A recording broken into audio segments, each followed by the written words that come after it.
Imagine this. The year is 180 AD.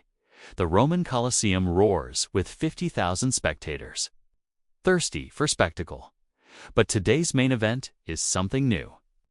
Suddenly, a figure appears in the center of the arena, not in chains, but in strange, dark gear. It's a modern U.S. Navy SEAL, fully equipped, dropped 2,000 years into the past. His mission isn't to entertain, it's to survive.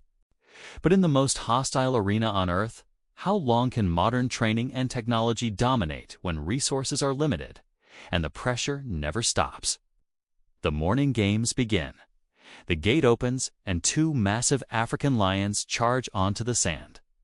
The crowd expects a bloody chase, a desperate struggle. Instead, the SEAL raises his M4A1 rifle. He doesn't panic. He breathes, aims, and squeezes the trigger. Pop, pop, pop. 3 shots. The first lion tumbles. It's 2 more shots, and the second collapses. It's over in seconds. The crowd is stunned into silence. For the SEAL, it was a simple matter of physics. His rifle delivers kinetic energy far beyond any spear or sword. But this victory comes at a cost. 5 rounds are gone forever. The sun is already beating down, and he can feel the heat building under his gear. Modern weapons are decisive, but every single shot counts. Next, the midday executions.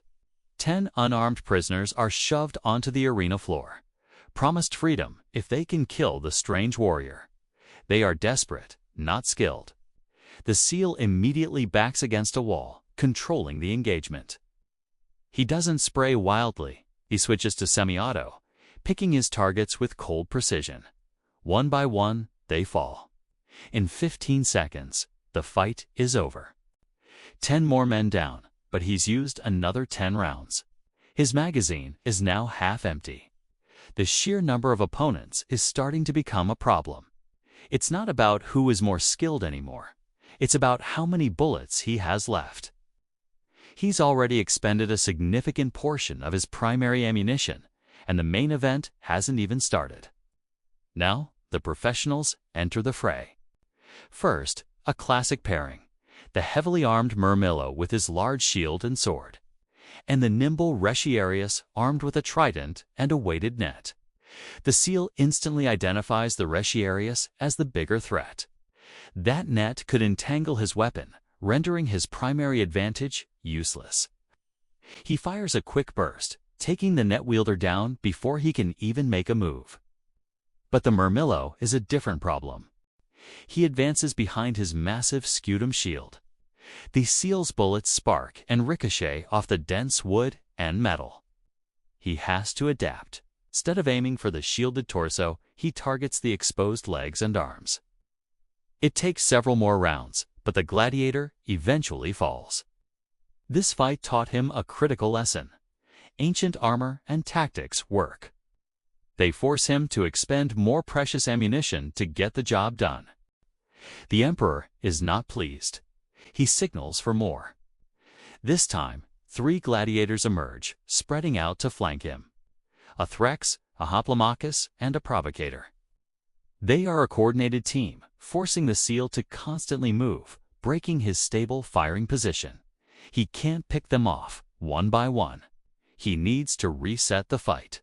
He pulls a pin, and with a practiced underhand toss, rolls a fragmentation grenade towards the center of the group.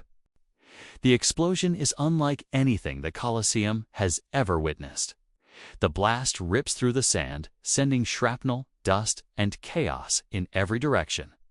When the dust settles, the gladiators are gone. But the SEAL is not unscathed. He has shrapnel cuts on his arms, and the concussive force has rattled him. His fatigue is growing, and one of his most powerful tools is now gone. The games are over. Now, it's war. The Emperor, seeing this lone warrior as a direct challenge to Roman power, sends in the real deal, a unit of legionaries. They march onto the sand in perfect formation, their shields locked together in the infamous testudo.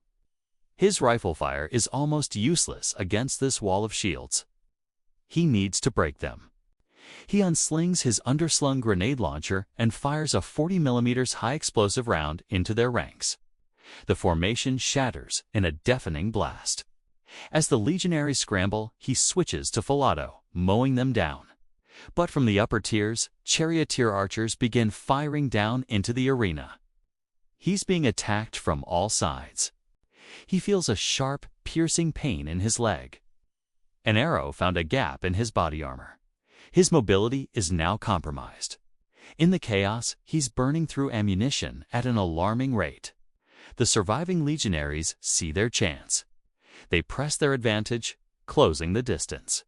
His rifle can stop a sword, but it can't stop the bone-jarring impact of a heavy shield bash.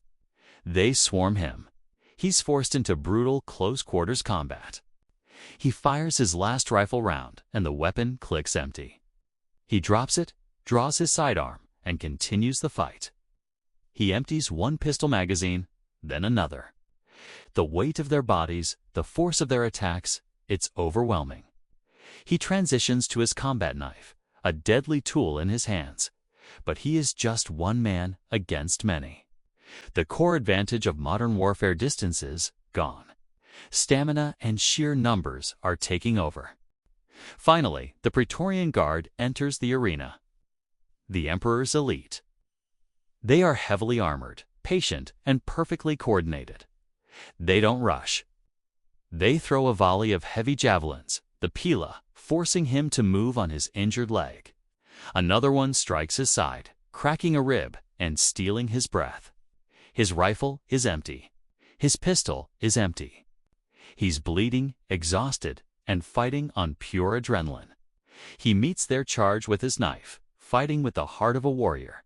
But the outcome is inevitable. The combination of blood loss, extreme fatigue, and the crushing weight of his opponents is too much.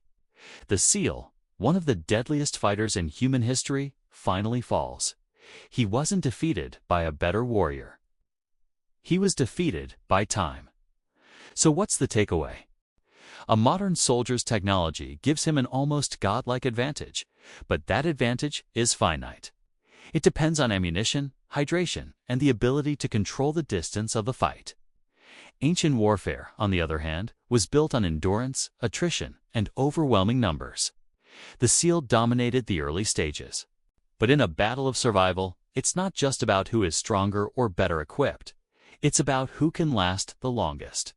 And in the end, the sands of the Colosseum claimed another victim. What do you think? How would this scenario have played out differently? Let us know in the comments below. Thanks for watching.